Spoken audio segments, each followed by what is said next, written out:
সাধু সঙ্গটা এমন একটা সঙ্গ যে সঙ্গের সংজ্ঞায়িত করতে গেলে এমনটা ভাবে বলা যায় যে সাধুরা যে সঙ্গ করে সেই সঙ্গের নাম সাধু সঙ্গ। তো মনে করেন আমরা এখানে 100 জন সাধুর সঙ্গে বসেছি। তো কেউ যদি আমাকে প্রশ্ন করে যে আপনি এই সাধু সঙ্গে এসেছেন, আপনি কি সাধু? নিঃসন্দেহে আমি বলবো যে না, আমি সাধু না, আমি সাধু সঙ্গে এসেছি। এইভাবে উনি 100 জনকে পার্ট বাই পার্ট জিজ্ঞাসা করার পরে 100 জনই একই উত্তর দিয়েছে, আমি সাধু না, বরং আমি সাধু সঙ্গে এসেছি। ওইটার নাম হচ্ছে সাধু। যদি একজনও বলে যে আমি সাধু, তাহলে তার আমিত্ব আছে বিধায় ওই সঙ্গের নাম সাধু সঙ্গ নয়। তো আমি যে সাধু সঙ্গে যাব, আমার আমিত্বকে বাড়িতে ফেলে আসবো, আমি আমার গুরুর চরণে ভয় ভক্তি বিশ্বাস প্রেমের কথা নিয়ে যে সঙ্গে আসতে পেরেছি, এটার নাম আমার, এজন্য আমি ধন্য হয়েছি। তাই লালন কিছুক্ষণ আগে গানে যে বললো, তবে সাধুর মেলে বলবো। এই যে অনেক কথা আছে, আমি আজকে আসলে আপনাদেরকে ওই ধরনের জ্ঞান দিতে চাচ্ছি না। সংজ্ঞায়িত করতে গেলে সাধু সঙ্গ যেটা আসে আমি সেটা বললাম। তো আমার কিছু কথা আছে যে আমার জীবদ্দশায় অনেক সময় আমরা যখন ছোট ছিলাম সাধু সঙ্গ হতো, সেখানে যেতাম। আলেমরা মৌলানারা মসজিদে যাই বলতো যে ওদের কোনো কিতাব নেই, এই কিতাব সব মৌলানাদের। আসলেই তো আমরা তখন মনে করতাম যে কিতাব বলতে সাধুদের কিছু নাই, এদের শুধু গান আর বাজনা, আর যত কিতাব মৌলবীদের। আমি যখন কোরআন গবেষণা করে দেখলাম যে মৌলবী বললাম এই যে এদের কোন কিতাব নেই, যত কিতাব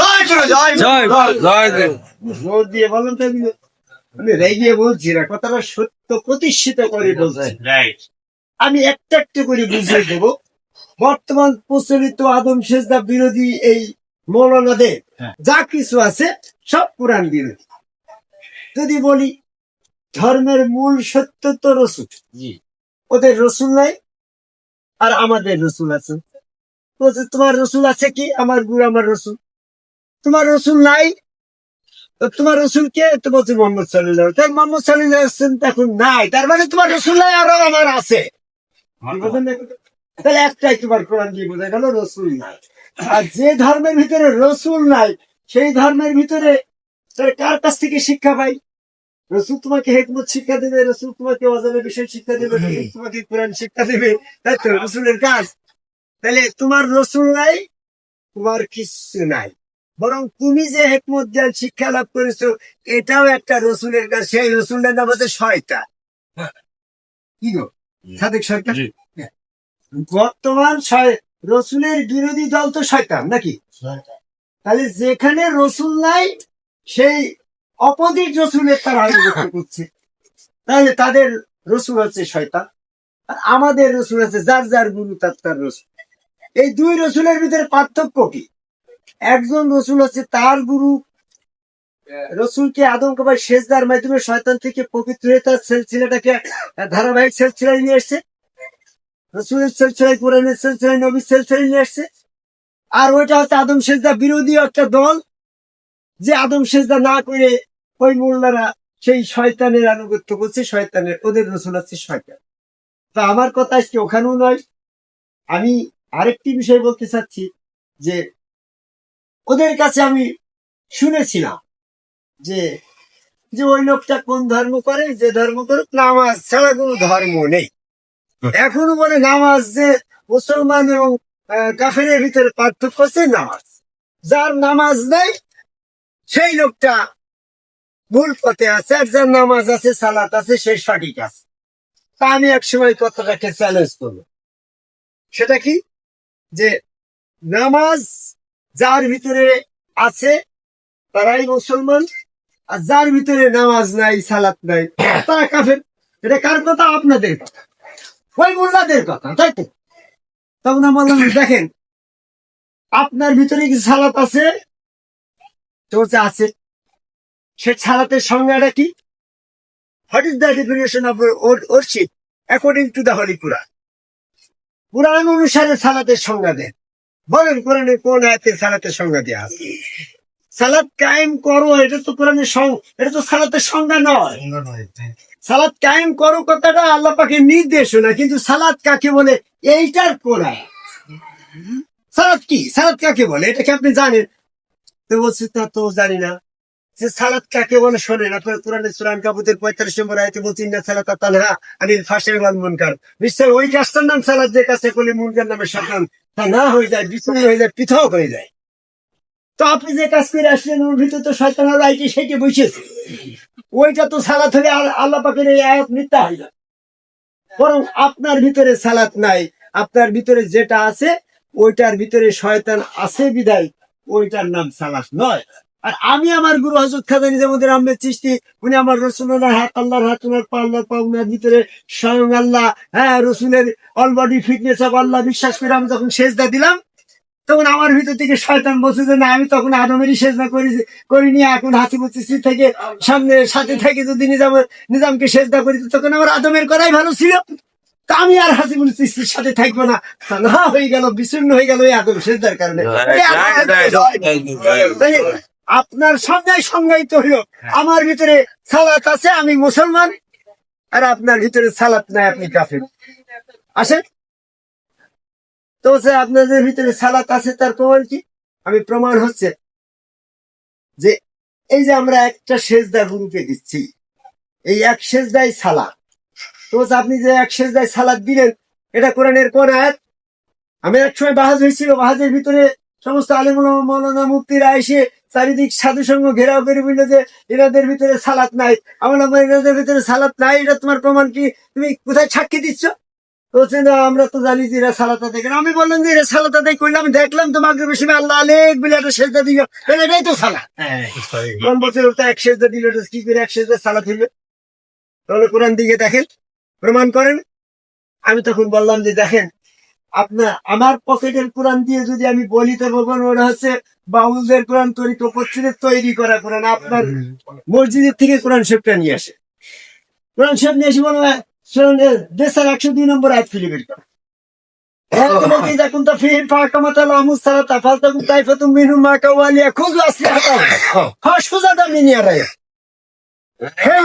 তুমি যখন যুদ্ধ খেতে তাদের সাথে থাক, তখন দুইটা দলে ভাগ হয়ে যায়। একটা দল সশস্ত্র অবস্থায় দণ্ডায়মান হইল, আর একটা দল নিরস্ত হইল। একজন একজন করে এসে নবীর সামনে সেজদা দিয়ে পিছনে চলে গেল। তাহলে এখানে তো এক সেজদায় সালাত হয়েছিল।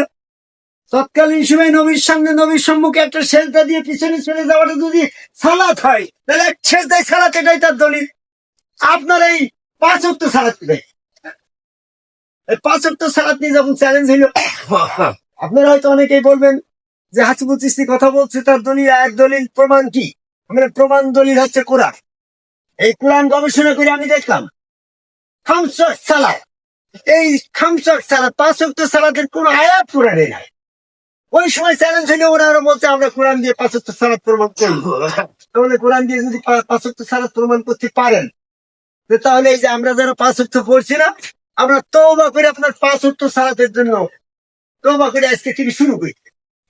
আর যদি 5 ওয়াক্ত সালাত কোরআন থেকে প্রমাণিত না হয়, তাহলে আপনারা যেটা করছেন এটাকে ছেড়ে দেবেন। তখন ওরা বলল যে হ্যাঁ আমরা 5 ওয়াক্ত সালাত কোরআন দিয়ে প্রমাণ করতে পারি। তখন আমি বললাম সে 2005 সালের ঘটনা। তখন কোরআনের আয়াত নিয়ে বিশ্লেষণ করে বলা হলো যে একজন আলেম, একজন হাফেজ সাহেব, ওদেরই পক্ষের 2 জনের আমি হচ্ছে তফসির করে ব্যাখ্যা ভুল শোনাব। তখন উনি আয়াত দিল যে 5 ওয়াক্ত সালাতের আয়াত সূরা হুদের 114 নম্বর আয়াত। আমি বললাম সূরা হুদের 114 নম্বর আয়াত হাফেজ সাহেব পড়েন। হাফেজ সাহেব পড়লে আকিমুস সালাত তারফাই নাহার ওয়াজুরুফাল লাইল। আমি বললাম যে তাহলে এবার মাওলানা সাহেব আপনি অর্থ করেন। তো বলছে সালাত কায়েম করো দিনের 2 প্রান্তে এবং রাতের প্রথম অংশে। আমি বললাম যে এখানে ইসনানি শব্দ হচ্ছে 2, ইসনানি শব্দ থেকে আসে নাই। আপনি 2 কোথায় পেলেন, কোথায় যোগ করলেন কেন? কোরআনের কোন একটা আয়াতের সাথে একটা অংশ যদি যোগ করেন, তাহলে ওই কোরআনের আয়াতের উদ্দেশ্য ব্যর্থ হওয়ার কারণে আপনি কঠিন শাস্তি জানেন না? সূরা হজের 51 নম্বর আয়াত। আপনি এখানে ইসনানি শব্দ নাই, আপনি 2 শব্দ কোথায় পেলেন? এটার আয়াতের শব্দের অর্থ হবে এটা আকিমুস সালাত, সালাত কায়েম করো। তারাফাই, তারাফাই মানে শেষ ভাগ, নাহার মানে দিন, ওয়া মানে এবং, জুলুফ মানে প্রথম অংশ, লাইলা মানে রাত্রে। এখানে বলা হয়েছে সালাত কায়েম করো দিনের শেষ অংশে, শেষ ভাগে এবং রাত্রের প্রথম ভাগে। অর্থাৎ দিনটাকে যদি আমি দুই ভাগ করি, তাদের সরকার, আমি একটু জোরে বলতে তাই বলে তুমি আবার রেগে দেবে না, আপনারা আমাকে ক্ষমা করবেন, আমার কথা আমাদের সরকারকে লাগাচ্ছি না, আপনাদের সকলকে সতর্ক করতে আমি কথা বলতে গেলে টোনের সাথে না বললে আমার কথা ভুল হয়ে যায়। তা আপনারা কিছু বিয়াদিতে নেবেন না, সাথে সঙ্গে ধরে কথা বলা বিয়াদবি। তারপর আমি বলছি আপনাদেরকে মানে আপনাদের কাছে বেয়াদবি হতে পারে, আমার ক্ষমা চাচ্ছি। তো কথা হচ্ছে আকিমুস সালাত তারাফাইন নাহার দুনুফাল্লাইলি, সালাত কায়েম করো দিনের শেষ ভাগে এবং রাত্রের প্রথম ভাগে। অর্থাৎ দিনটাকে যদি দুই ভাগ করে, তাহলে সকাল 6টা থেকে দুপুর 12টা পর্যন্ত প্রথম ভাগ, আর দুপুর 12টা থেকে সন্ধ্যা 6টা পর্যন্ত দ্বিতীয় ভাগ। রাতটাকেও যদি দুই ভাগ করেন, সন্ধ্যা 6টা থেকে রাত্র 12টা পর্যন্ত প্রথম ভাগ এবং রাত্র 12টা থেকে সকাল 6টা পর্যন্ত এটা রাত্রের শেষ ভাগ। তো এখানে সূরা হুদের 114 নম্বর আয়াতে যেটা বলছে সালাত কায়েম করো দিনের শেষ ভাগ, অর্থাৎ দুপুর 12টা থেকে 6টা পর্যন্ত যে দিনের ভাগটা, এই ভাগের ভিতরে সালাত মানে এবো রাত্রের প্রথম ভাগ, মানে রাত্রে শুরু হয় সন্ধ্যা 6টা থেকে রাত্রে 12টা, তাই দুপুর 12টা থেকে রাত্রে 12টা পর্যন্ত এটা সালাতের সময়ের ভিতরে 5 বার 6 বার, হ্যাঁ 10 বার 100 বার এমন কোন উল্লেখ নাই। 10 বার করলেও নিষেধ নাই, 5 বার করলেও নিষেধ নেই, 100 বার করলেও নিষেধ নেই, একবার করলেই যথেষ্ট হয়ে যায়। তাই তো একবার না বলতো আমি আরবিকের পরে মাস্টার্স করছি। 1985 সালে আমি এলএলবি পাস করছি ঢাকা বিশ্ববিদ্যালয়ে। আমি 1983 সালে সরকারি প্রাথমিক বিদ্যালয়ে শিক্ষকতায় চাকরি পাইছি সরকারি পরীক্ষার মাধ্যমে। 1982 সালে আমি সায়েন্সে বিএসসি পাস করছি। আমার ভাষা জ্ঞান দিতে আসো না, বরং তুমি 3 বার 3 বেল করে মাদ্রাসায় যে তোমার ভাষা জ্ঞান নেই, তোমার ভাষা জ্ঞান আমি নেবো, আমি যাবো না, তাই তোমার শুনতে হবে। অহংকার করছি না। তারপরও এখানে একবার করলেই যথেষ্ট, পারলে বহুবার করলে নিষেধ নাই। 5 বার সালাত করতে আমরা কি আপনাদের বাধা দিই? একবার করলে হয়, আমরা তো বলছি না তুমি যতবার করো ততবার করো গা। তো একবার করেছে আমার ওই আয়াত পালন হয়েছে। যেন সূরা হুদের 114 নম্বর আয়াতের পরবর্তী উনি বলল যে আরেকটা আয়াত আছে, কিসে আয়াত? সূরা বনী ইসরাঈল 78 নম্বর আয়াতে বলছে, আমরা কি বলছে বলেন, বলছে আকিমুস সালাত লিদুলুকিশ শামস চোখে সেকেল লাইট। এখানে কি বললো? সালাত কায়েম করো সূর্য হেলে পড়ার পর থেকে এবং রাতের ঘন অন্ধকার পর্যন্ত। গেশাক মানে অন্ধকার, ঘন অন্ধকার। রাত্রের 2টা অংশ আছে, কিন্তু সন্ধ্যা 6টা থেকে রাত্র 12টা পর্যন্ত ঘন অন্ধকার থাকে। আমি জিওগ্রাফিতে মাস্টার্স করছি, এখানে বলা হয়েছে সূর্য যখন অপোজিটে ছেড়ে যায় তখন কিন্তু এক অংশ অন্ধকার হয়ে যায়, যখন আবার ঘুরতে ঘুরতে ওই অংশের দিকে চলে যায় তখন আস্তে আস্তে আস্তে ওটা লাইটিং এ আসে। তো দুপুর সন্ধ্যা 6টা থেকে রাত্র 12টা পর্যন্ত সূর্য থাকে পৃথিবীর অপোজিটে, এই জন্য এটা ঘন অন্ধকার থাকে। যখন রাত্র 12টার পরে সূর্যের দিকে রাত্রে পৃথিবীর এক অংশ চলে যায় তখন আস্তে আস্তে আস্তে আস্তে ফর্সা হতে থাকে। এই জন্য এখানে গেশাকাল লাইল, মানে রাত্রির ঘন অন্ধকার পর্যন্ত, অর্থাৎ সূর্য হেলে পড়ার পর থেকে রাত্রির ঘন অন্ধকার থাকে রাত্র 12টা পর্যন্ত। সূরা বনী ইসরাঈল 78 নম্বর আয়াতেও তাই বলল যে সালাত কায়েম করো সূর্য হেলে পড়ার পর থেকে রাত্রির ঘন অন্ধকার পর্যন্ত। তার অর্থ এই, সূরা হুদের 114 নম্বর আয়াতের সাথে সূরা বনী ইসরাঈলের 78 নম্বর আয়াতের হুবহু মিল আছে, যে দুপুর 12টা থেকে রাত্রি 12টা পর্যন্ত সালাত কায়েম করা হয় করতে বলা হয়েছে। আর পরবর্তীতে বলা হয়েছে ফাতাহাজ্জাত বিহি, তারপর অতিরিক্ত তুমি যেটা করো সেটা হচ্ছে তাহাজ্জুদ। যেমন রাত্রে 12টার পরে যে সালাত আদায় করা হয় তাহাজ্জুদের সালাত, ফজরের সালাতটা তাহাজ্জুদের ভিতরে পড়ে। তারপরে আরেকজন আরেকটা আয়াত আছে, বলেন সেটা সূরা বাকারার 238 নম্বর আয়াত। বলছে কি বলছে এখানে? বলছে তারা হাফিজুন সালাত, সালাতুল উস্তায়, সালাত রক্ষা করো। এখানে হাফিজ শব্দ আসছে, কায়েম শব্দ আসছে, রক্ষা করতে বলা হয়েছে। সালাতুল উস্তায়, উস্তায় মানে মধ্যবর্তী সালাত। এখানে মধ্যবর্তী সালাত বলতে কি বোঝানো হয়েছে? এখানে বলা হয়েছে যে 12টার পর থেকে দুপুর 12টা থেকে রাত্র 12টা, এই সময়ের মধ্যে সালাতের কথা বলা হয়েছে। এই সময়ের মধ্যবর্তী সময়, এই মধ্যবর্তী বলতে আলাদা কোনো সালাত নয়, এই টাইমের মধ্যে তোমাকে করতে হবে, এটা বলা হয়েছে। তো তা বুঝলাম। আরেকটি সালাত কি বলছে যে সূরা নেসার 103 নম্বর আয়াতে বলা হয়েছে, ইন্না সালাতা কানাত আলাল মুমিনিনা কিতাবাম মাওকুতা, নিশ্চয়ই সালাত মুমিনদের জন্য নির্ধারিত কাজ হিসাবে লিখিত হয়েছে। এখানে মাউকুতা শব্দ দিয়ে ওয়াক্ত বলা হয়েছে, বিশ্লেষণ করছে, কিন্তু না, মাউকুতা শব্দের অর্থ হচ্ছে নির্ধারিত কাজ। যদি এখানে ওয়াক্ত আনে তাহলে সূরা নিসার 103 নম্বর আয়াতের প্রথম অংশে বলা হয়েছে যখন তুমি নিশ্চিন্ত হবে, নিশ্চিন্ত চিন্তা শূন্য মস্তিষ্ক হবে, তখন তুমি সালাত কায়েম করবে। ওই আয়াতেই যদি বলে আবার নির্দিষ্ট ওয়াক্তে ওয়াক্তে সালাত, তাহলে পরস্পর বিরোধী হয়ে যাবে আল্লাহর কথা গো। কি সাদিক সরকার? নিশ্চিন্ত মনে চিন্তা শূন্য মস্তিষ্ক আবার কখন হবে এটা আমিই জানি। আবার আপনি নির্দিষ্ট করে দিয়েছেন ঠিক 5টার সময়, তাহলে আমার চিন্তা শূন্য কথাটার সাথে নির্দিষ্ট সময় অর্থ পরস্পর বিরোধী হয়ে গেল না? আল্লাহ তো পরস্পর বিরোধী এক আয়াতের ভিতরে কথা বলবে না। কাজে এখানে চিন্তা শূন্য মস্তিষ্ক যখন হবে তখন সালাতে যেতে বলা হয়েছে। আর এই মাউকুতা মানে নির্ধারিত কাজ হিসাবে লিখিত হয়েছে। কিতাব মাউকুতা মানে কিতাব মানে লিখিত, মাউকুতা মানে নির্ধারিত কাজ। ইন্না সালাত কানাত আলাল মুমিনিনা কিতাবা মাউকুতা, নিশ্চয়ই সালাত মুমিনদের উপরে নির্ধারিত কাজ হিসাবে লিখিত হয়েছে। সূরা নিসার 103 নম্বর আয়াত। এটা ওয়াক্ত নির্ধারণ করে নাই, 5 ওয়াক্তের কথা কেন বলে নাই, খামসাত সালাত এটা বলেই নাই। বরং তোমরা নামাজ পড়ার কথা বলছো, আকিমুস সালাত বলা হয়েছে, ইকরামুস সালাত কথা কোরআনে কোন আয়াতে? তাহলে তোমার কোরআন নাই, এই বর্তমানে যারা তরিকতপন্থী আছে এদেরই সমস্ত কোরআন দলি এদেরই। আর যারা এই মোল্লাগিরি করে বেড়াচ্ছে 5 ওয়াক্ত সালাত যদি বাদ যায় তারা কি থাকে? কিছুই তার থাকে না। তারপরও একতরফা বললে হবে না। আমার এক ভক্ত এই সেদিনকে সিলেটে যাই গো, সাদেক সরকার মনে আসতে পার, ভোলাগঞ্জ কোম্পানিগঞ্জ, ওখানে আমরা ভক্ত বাড়ি দিয়েছি। ও এরকম বেশধারী ভক্ত চা দোকানে গেছে, ওর নিয়ে তার দিক থেকে বলছে তোমার সালাদটা দেখো, তো বলছে সালাদ কি করতে হবে? তো বলছে যে সালাদ সার্বক্ষণিক। ওরে সময় নির্ধারণ করতে যাই ও সার্বক্ষণিক বাড়িতে বেদিকে থাকতো। গ্রামের মুসল্লিরা সব আমার কাছে আসলো, আপনার ভক্ত যে সার্বক্ষণিক সালাদ করে আমাদের পোশাক পায়খানা কন্ত করবো, সালাদ তো সব সময় যদি সালাদ করা লাগে তো পোশাক পায়খানা খাওয়া দেওয়া এই সমস্যা তো আছে। তা আল্লাহ পাকের কোন কথা যে দাইমুস সালাদ সার্বক্ষণিক সালাদ, দেখেন এখানে সার্বক্ষণিক কথাটা দাইম মানে সার্বক্ষণিক কথাটা যদি সালাতের সাথে আপনি নেন তাহলে সব সময়ের জন্য সালাদ করা লাগে, কিন্তু সার্বক্ষণিক কথাটা এখানে সময়ের সাথে আসছে। সালাতের জন্য সময়টা উন্মুক্ত করা হয়েছে, কোন সময় এটারে নিষেধাজ্ঞা করে নাই।